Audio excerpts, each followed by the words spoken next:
bastante sucintos, bien conocidos, y otro como un factor o mecanismo propio de la generación de la infección. Hablamos, por ejemplo, de los mecanismos que tienen algunas bacterias para generar la adhesión. ¿Vale? Por ejemplo, para irnos un poco más adelante.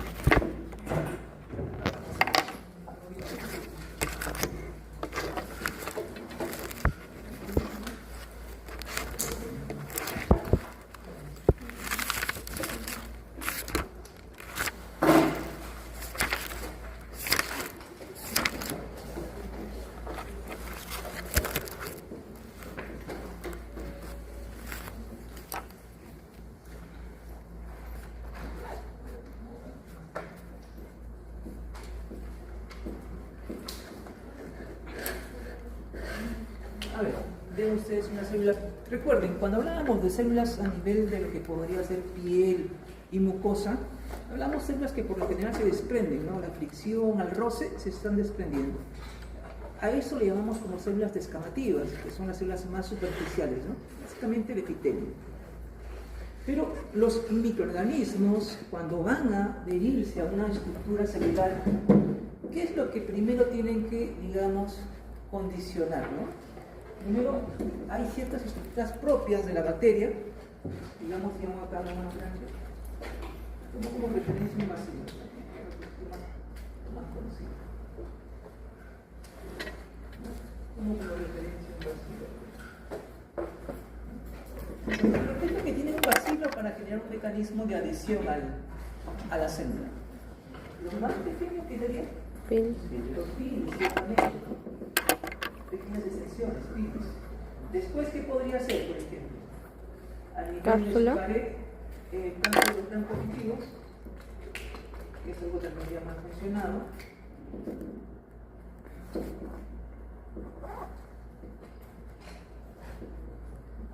A nivel de la pared, estos tienen componentes, por ejemplo, como ácido seicoico, ácido glicoleicoico, que son elementos que permiten la adhesión bacteriana. En algunos casos, de algunas formas, como estos generan exopolímeros, ¿no? Como el glicocalis o glucocalis, ¿no? Que tienen también gran capacidad, por ejemplo, de adhesión.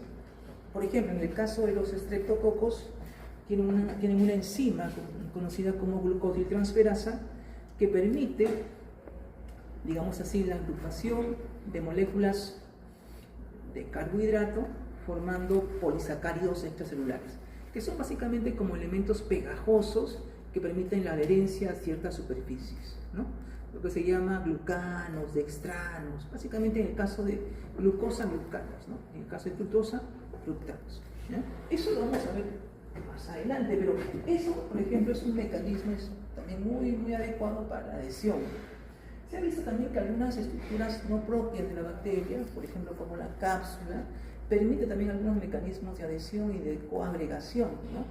A nivel de superficie celular, una cosa así, ¿no? Ahora, hay que recordar que la adhesión es un mecanismo, vamos a decir así, básico para el proceso de la invasión celular y la generación de la infección, pues tiene mecanismos bastante importantes, ¿no?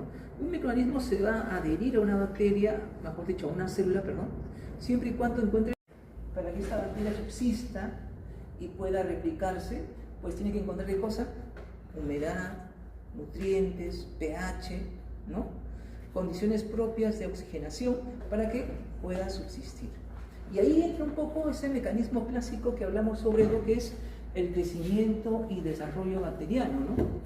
El microorganismo llega acá, se acondiciona, ¿no?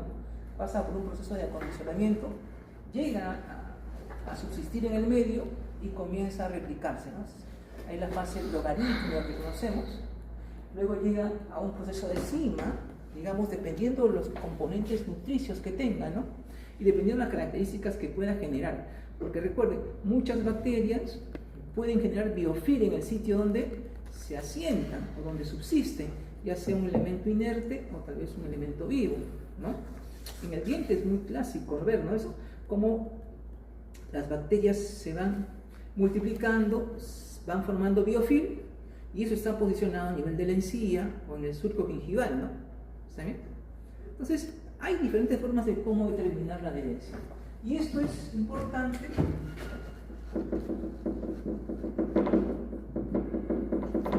porque permite entender un mecanismo básico de todo proceso de inicio en la infección, ¿no? Una bacteria tiene que dar este paso para ir generando un proceso infeccioso. Ahora, que esa infección genere enfermedad se va a ver de la capacidad que tenga el microorganismo y de sus condiciones de virulencia, ¿no? Hay microorganismos que son más tóxicos que otros, y eso se debe a la producción de toxinas, exotoxinas, endotoxinas o en todo caso de sus enzimas, ¿no?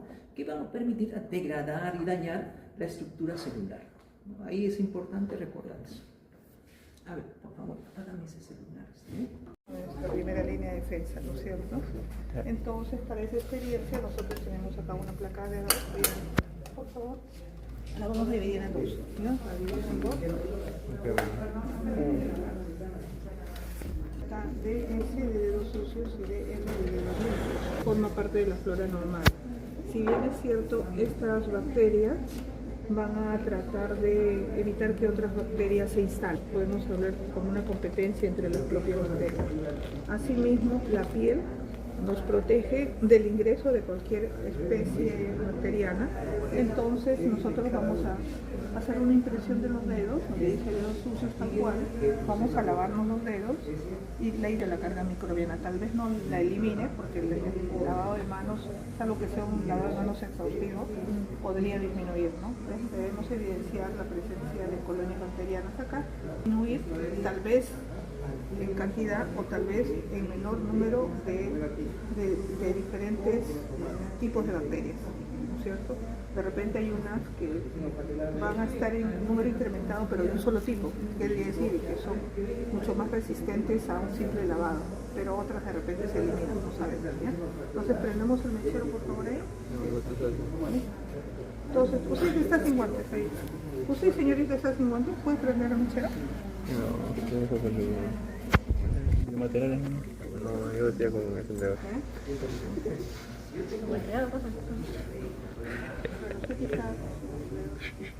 Vamos a tomar acá de la compañera su dedo tal cual. Va a hacer la impresión de dos de sus dedos. Impresión, como una impresión. ¿Está? Ahora, esos mismos dedos se va a lavar ahí en el cañito con jabón. ¿Ya?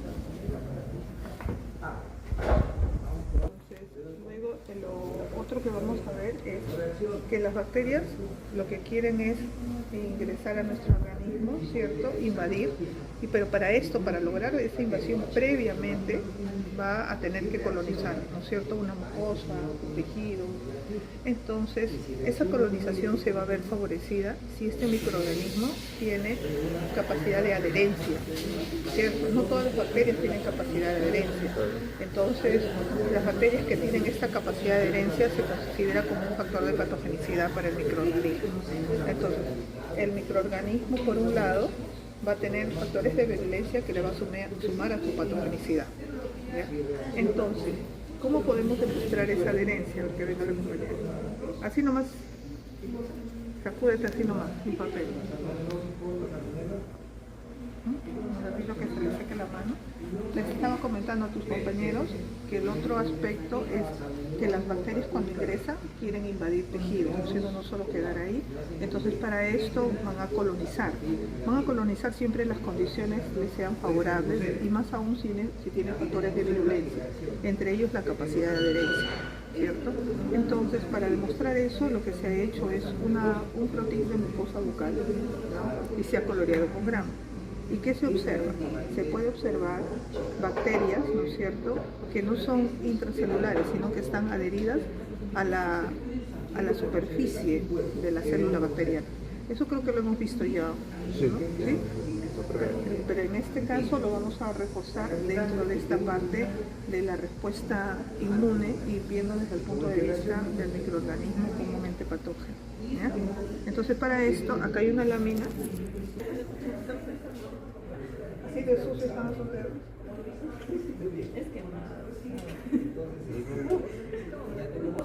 Es que son medios sintéticos ahora los mandiles, ¿no? Unos planes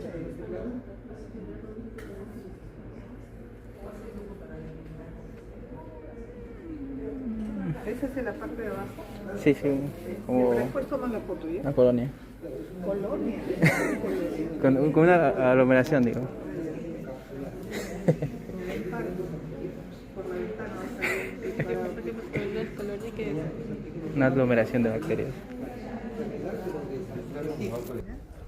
luego ya, regresamos acá y ahora sí ya la compré.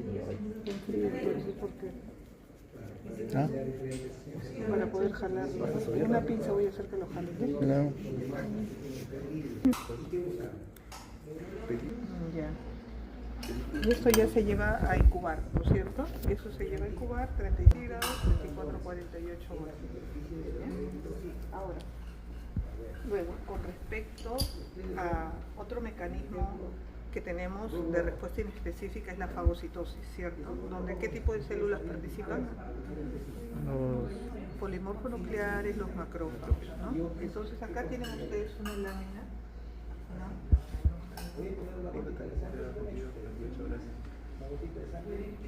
Bien. Como esto se ha movido, ustedes van a ver acá hacia la izquierda, como hacia las 9, hacia la izquierda, vamos a ver claramente polimorfonucleares con diplococos gran negativos fagocitados. ¿Sí? Tenemos como a las 9 y un poquito más arriba también. A ver. Esta es una lámina de fagocitosis. Hacia las 9, ¿sí? Se ve el polimorfonuclear, que es un núcleo lobulado, ¿no es cierto? Y en su interior se ven diplococos, ya dos gran negativos. ¿Ya? ¿Sí? Entonces, la fagocitosis también es un mecanismo inespecífico.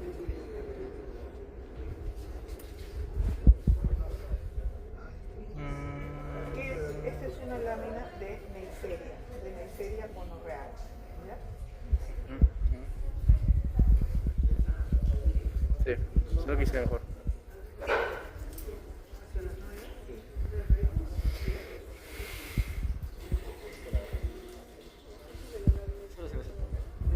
Sí, la bacteria es Neisseria gonorrhoeae, que es la causal de la gonorrea. Por ejemplo, ¿cuál es la manifestación clínica de la gonorrea? Es una secreción uretral purulenta. Entonces, de esa secreción uretral hace un gran y se observa gran cantidad de polimorfonucleares con diplococos y estas Neisseria, ¿no? Que están siendo fagocitados. ¿No?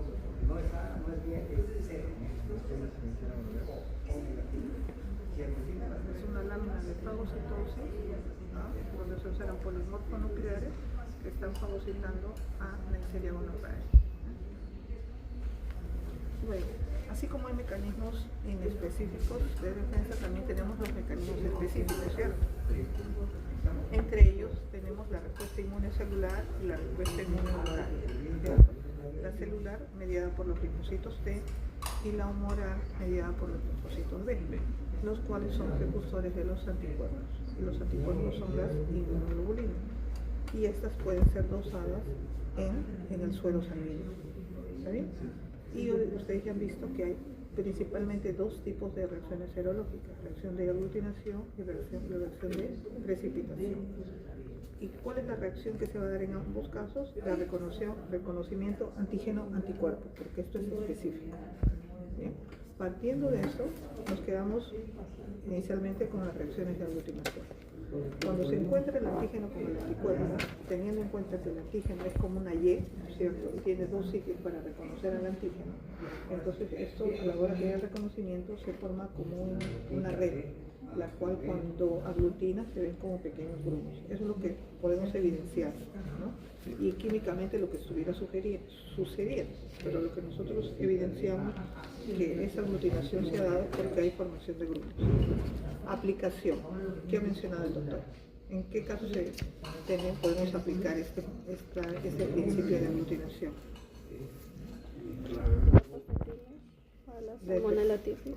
Podemos usar para el diagnóstico de enfermedades infecciosas como es la difteria o salmonelosis, ¿no?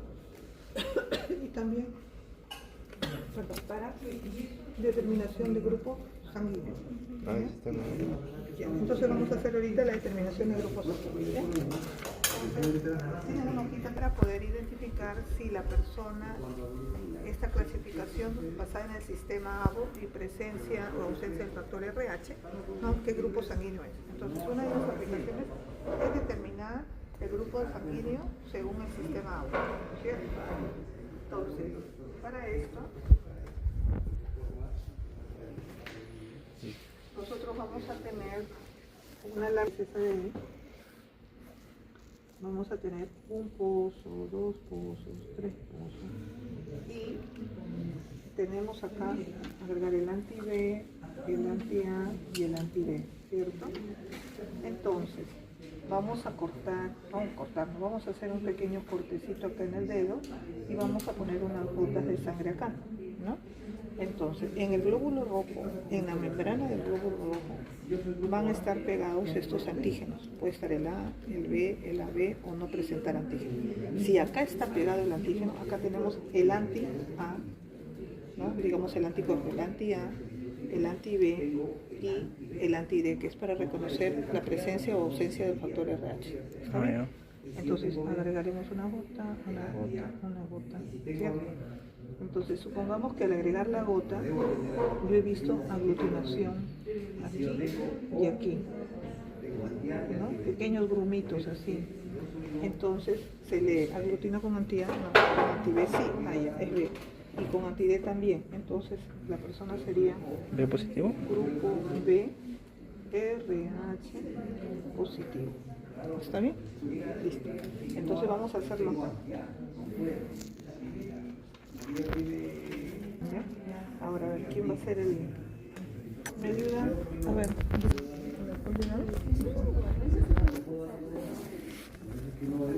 La compañera.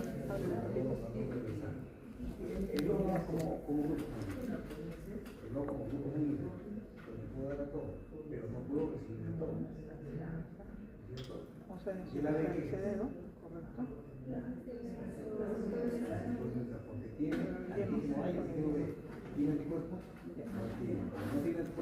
Vamos a dejar un ratito, voy a tapar esto. Nosotros tenemos esta lanceta que es pediátrica, chiquitita, ¿eh? Entonces lo que yo voy a hacer es hacerle un hincón acá y voy a poner una gota. Y ustedes me van a ayudar agregando el reactivo, dejando caer. Y dejan caer y con un palito mondadiente van a mover. Uno aquí, uno para este y uno para este. ¿Ya? Entonces inmediatamente yo ponga, ya ustedes que están cerca a mí van a echar la gotita. ¿Ya?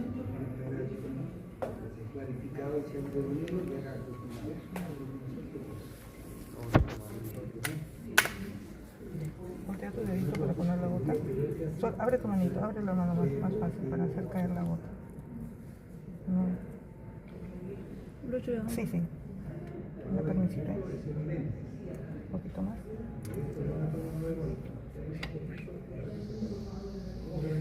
¿No otra gotita? Ay, lo saqué con eso. Eso dolió más que el pinchazo, doctor.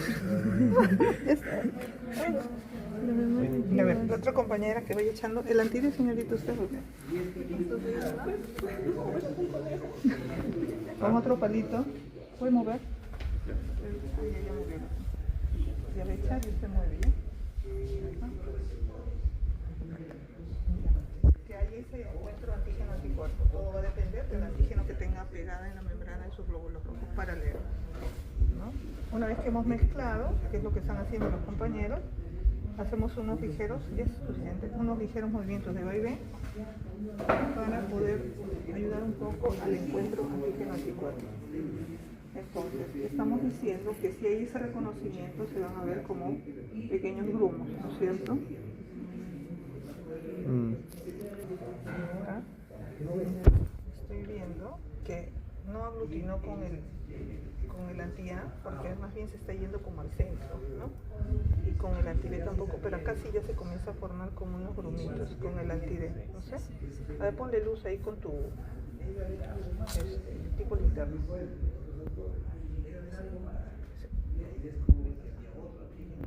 Si lo pones boca abajo. joven, si yo voltealo para allí. Ahí, Ahí ahí está está mejor, ahí se ve bonito. ¿No es cierto? ¿Ven ahí la diferencia? Sí. Entonces, ¿qué grupo sanguíneo sería la señorita? O. Grupo O, RH, positivo. ¿Ya? Listo, gracias.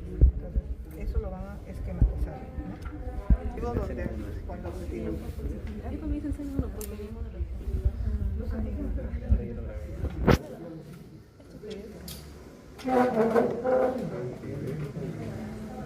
Infecciosas, como es el caso de la tifoidea, malta o brucelosis. Entonces, si ingresa la bacteria, ¿no es cierto? Nuestro sistema inmune puede alertar nuestra respuesta inmune, produciendo ¿qué? Frente a esta bacteria, anticuerpos, ¿no? Entonces, ahí tenemos a las IgG y a las IgM, las inmunoglobulinas. ¿Cuál se forma primero, la M o la G? La G. La M, ¿no? Primero va la M y luego la G, ¿cierto? Entonces, yo podría evidenciar el incremento de esas inmunoglobulinas específicas, sí, de manera cualitativa, ¿no? Y también de manera cuantitativa, ¿no? ¿Cómo así? Si acá yo tengo dato conocido que vienen a ser los antígenos, ¿cierto? ¿No? Y le tomo una muestra de suero porque el médico sospecha que él tiene tifoidea por el cuadro clínico, entonces en la emergencia esto se hace rápido, ¿no? Este es un diagnóstico serológico. El otro camino es el diagnóstico microbiológico, el que hemos aprendido hasta la fecha. Aislar a la bacteria, ¿no? Identificarle, hacerle su antibiograma y todas las cosas, ¿no? En cambio, este es otro camino, el serológico. Voy a buscar si tiene anticuerpos. El médico está sospechando, le dice, ¿sabes qué? Ve al laboratorio de emergencia y que te hagan unas aglutinaciones para antígenos febriles. Así le llaman la prueba. ¿Por qué? Porque estas infecciones intestinales dan fiebre, ¿no? Entonces le llaman antígenos febriles, ¿no? Entonces le toman la muestra de sangre, vamos a suponer que acá está su suero. ¿Qué voy a buscar yo? ¿Cierto? Entonces esto se trabaja en unas láminas un poco más grandes, ¿no? Acá sería 1, 2, 3, 4 y 5. Estos 5 se corren, ¿ya? ¿Qué son? Dice tífico o somático, quiere decir el antígeno somático de la salmonela de su cuerpo. Acuérdense que no se necesita toda la bacteria para alertar a nuestro sistema inmune. Partecita de ella se puede comportar como antígeno, ¿cierto? Luego tenemos el típico H, que es el antígeno flagelar. Luego tenemos a una prima de la salmonela típica, que es la paratifia, que da cuadros de salmonelosis también, que es la paratifia. Este es el otro antígeno que se suele correr, y el otro es paratifia B flagelar también. Y como en nuestro país hay cuadros de sintomatología clínica, de pasadita le corren el antígeno de Bruselas, ¿no? Este es antígeno de otra bacteria, ¿no? De Bruselas. Entonces, que vamos a poner el suero del paciente, ¿no es cierto? Gota, gota, gota, gota, gota, ¿no? Y le vamos a echar el respectivo antígeno. Hacemos movimientos de vaivén, mezclamos con el antígeno. ¿Y qué es lo que debo evidenciar?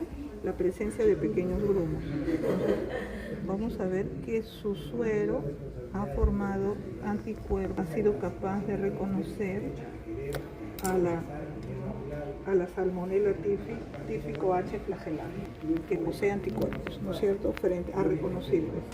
Entonces, cualitativamente yo estoy diciendo que estoy infectado con salmonella típica, ¿no es cierto?, porque la reconocido. Ese es cualitativo. Ahora, es más exacto si yo hago diluciones de su suero para dar un valor cuantitativo. Entonces, si este es el suero, ¿no?, ya lo que yo voy a tener es mi suero, pero ya no puro, sino diluido, ¿no? Entonces voy a hacer un tubo, 1 en 40, 1 en 80, 1 en 160, 1 en 320. Está recontra diluido, ¿cierto? Ya. Intentar a este antígeno que ya me dio la respuesta positiva. ¿Sí? Entonces, acá voy a tener mi frasquito. ¿Y qué es lo que yo voy a determinar acá? El título del suero. ¿Qué es el título del suero? Es la máxima dilución en la cual yo encuentro un resultado positivo. Entonces, echo la gotita, ¿no es cierto?, de cada uno de estos, de cada suero diluido. ¿Está bien? Y a cada uno le voy a echar este antígeno ya, este de acá. Entonces voy a ver que aglutina,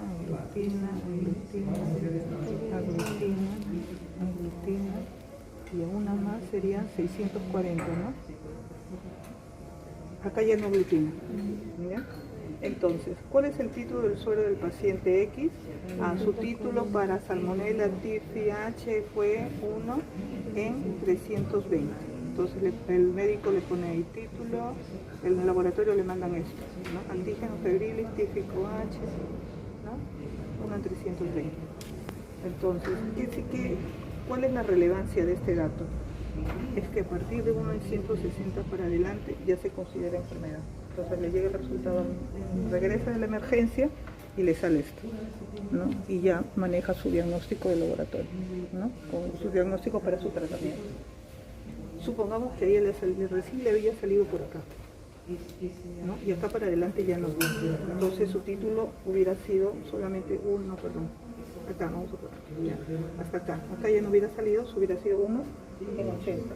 Eso indica que recién está comenzando a formar anticuerpos, o de lo contrario, apoyado con la sintomatología clínica, ¿no? Porque el médico esto y estas dos cosas va a manejar en su interpretación. O de lo contrario, si es un control que ya está saliendo, ¿no? Está disminuyendo, una tendencia a disminuir. ¿Bien? Entonces, eso sería, luego esto ya lo dibujan bonito para lo que es los febriles. ¿Ya? Pasamos ahora. Doctora, sobre la disolución me indica que cuando llega a unos 320 indica enfermedad. Pero, de aquí para adelante, ajá, 160. Pero cuando llega a una dilución menor no indica. ¿Se debe porque claro, hay menor concentración de anticuerpos? Claro, menor concentración de anticuerpos, y eso te puede indicar en qué momentos de la enfermedad se encuentra, a los inicios y apoyado con la clínica, pues, ¿no? La sintomatología del paciente. Entonces el médico igual tiene que hacerle su diagnóstico basado en los signos y síntomas, ¿cierto? De repente es el hígado inflamado, ¿no? fiebre, entonces ya está sospechando así, ¿no? Estás ya haciendo la infección. En cuanto la dilución sea más amplia, va a haber una mayor cantidad de anticuerpos, que significa que ya lleva un tiempo la enfermedad, ya prolongado con la enfermedad, porque tu organismo está luchando, ¿no? Formando anticuerpos, ¿cierto? ¿No? Entonces es que yo diluyo el suero, y a pesar que sigo diluyendo sigo encontrando anticuerpos, ¿no? Y en cuanto al suero que reacciona con los antígenos, mi suero por ser de naturaleza que va a producir anticuerpos, ¿no tendría que reaccionar con todos los antígenos? No, porque no necesariamente va a reconocer a uno de ellos. Digamos, tu inmunoglobulina se vieron incrementadas justo frente para ese. Hubo un reconocimiento frente a ese antígeno. O sea, como que ya están preparadas. O sea, no, tu organismo comienza a producir, de repente reconoce más a este antígeno de acá, al antígeno H. Porque ya la estaba combatiendo, ¿no? Puede ser que ya tenía un título antes, ¿no? Pero ese también tiende a caer, ¿no? Pero al estar infectado, entonces la especificidad se está dando frente a la zona flagelar de este antígeno, de la Salmonella typhi. Igual es Salmonella. ¿Ya? Ahora, ¿qué otra cosa más vamos a ver? Reacción de precipitación. ¿Ya? Reacción de precipitación, la diferencia la había mencionado el doctor, que es cuando el antígeno es soluble, ¿cierto? Y tenemos ahí para el diagnóstico de enfermedad de transmisión sexual, que es la sífilis, ¿no? Y tenemos al treponema pálido. Pero aquí el antígeno realmente no es el verdadero treponema, sino es un antígeno químicamente parecido, ¿no? Que es el antígeno no treponema. Y basado en esta reacción antígeno-anticuerpo se ve una reacción de precipitación, a manera de cristales o precipitados. Entonces, ante la sospecha de una sífilis, ¿no? Lo del que en este caso el antígeno no es no treponémico, por lo tanto es una prueba presuntiva de sífilis. Y lo que vamos a hacer es lo que se hace es la prueba de BDRL en un inicio, y RPR lo que hizo fue mejorar la prueba agregándole partículas de carbón al antígeno para poder evidenciar la respuesta antígeno-anticuerpo. Ahí tú puedes buscar la prueba RPR, reacciones inmunológicas, en las cuales vamos a utilizar como un artificio, que es en el caso como en la prueba de ELISA, que utilizan una antiinmunoglobulina marcada con una enzima, en la inmunofluorescencia una antiinmunoglobulina marcada con un compuesto fluorescente, y en este caso nosotros vemos también la inmunocromatografía, que es otro principio, en el cual es lo que vamos a ver ahorita. Ustedes para la prueba del COVID les hicieron las pruebas serológicas para detectar presencia de IgG y IgM. No. Entonces, ¿ninguno?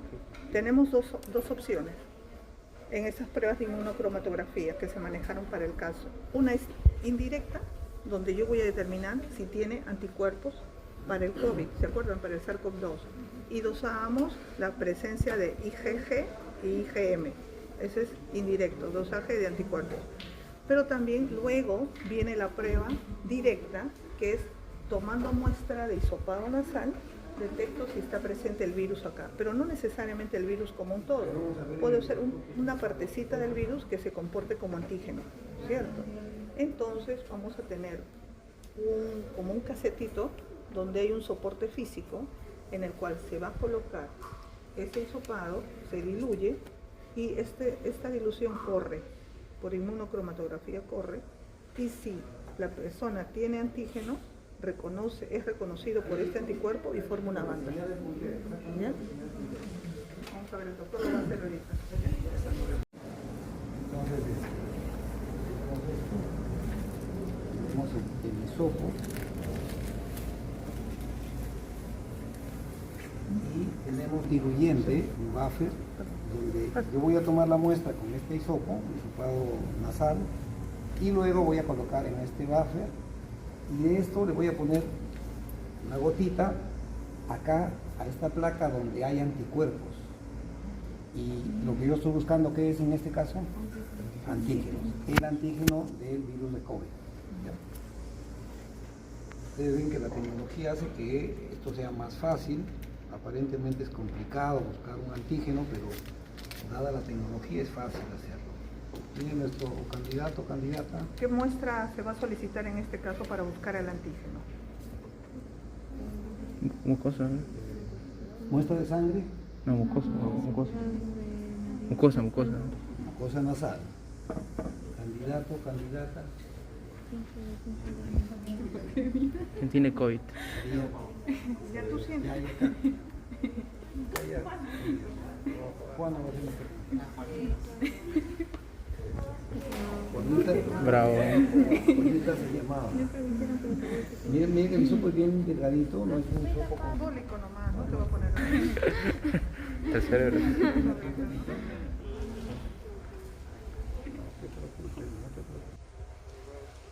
A veces es un poco fastidioso.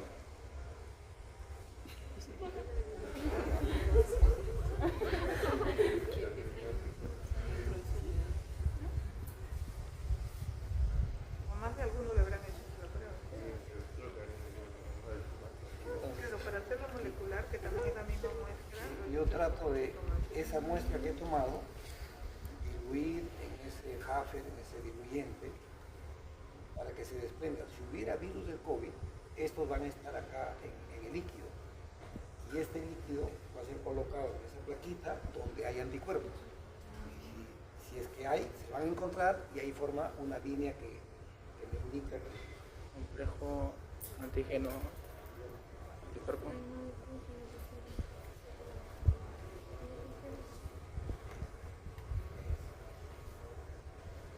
A ver, ayúdenme doctor, por favor. Sí, vale.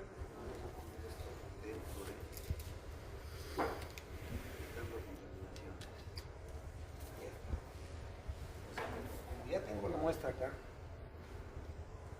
Lo que hago es, fíjense ahí, hay una C, una T. Acá hay anticuerpos. Debajo de este plastiquito hay un papel de filtro donde están embebidos los anticuerpos. Yo pongo esto y voy a ver qué sucede. Vamos a ver si Juanita tiene o no COVID.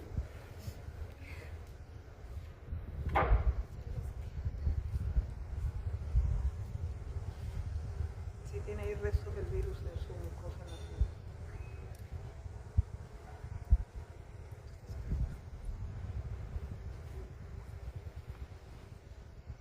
Empieza a desplazarse, ¿ven cómo empieza a desplazarse la muestra?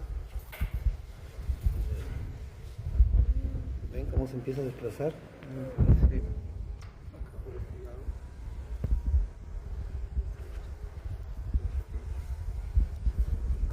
Al encuentro de, si hubiera antígenos, al encuentro del anticuerpo. ¿Qué quiere decir la celda?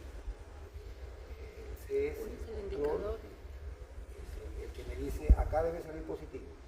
Si no sale positivo, es que mi reactivo está quemado. Siempre tenemos un control. Y T es la muestra que quiero examinar. Hasta ahora no responde en T. Esperemos que responda en C. En C sí va a reaccionar. Debe reaccionar, ¿no? Porque ese es nuestro control. ¿Ven?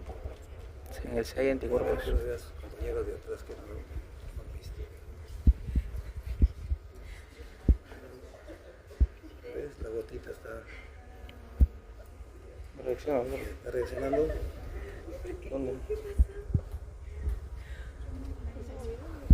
No reacciona. ¿No? Esta es la línea.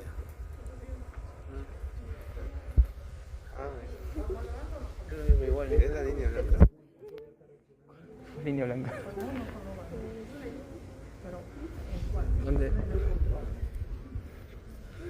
Allá esa línea. Esa línea, pues. Ah, sí, es que ahí es cuando reacciona. Claro. Claro, horizontal. No veo nada. A ver, ¿quién no ve nada de aquí? Compañero. Miren. ¿Ve cómo se ha hecho esa línea bien definida? Significa que el control está reaccionando, reactivo. El control de calidad es reactivo. Está bueno, reacciona, pero no reacciona en T. Significa que Juanita no tiene COVID. COVID. Y en los que reaccionaba en T, COVID. Pues. Si aparecen las dos líneas marcadas, tenían COVID. No hay anticuerpo en T. ¿Estamos ahí? A través de este soporte físico. Ah, ya. Ya, con eso completan su informe.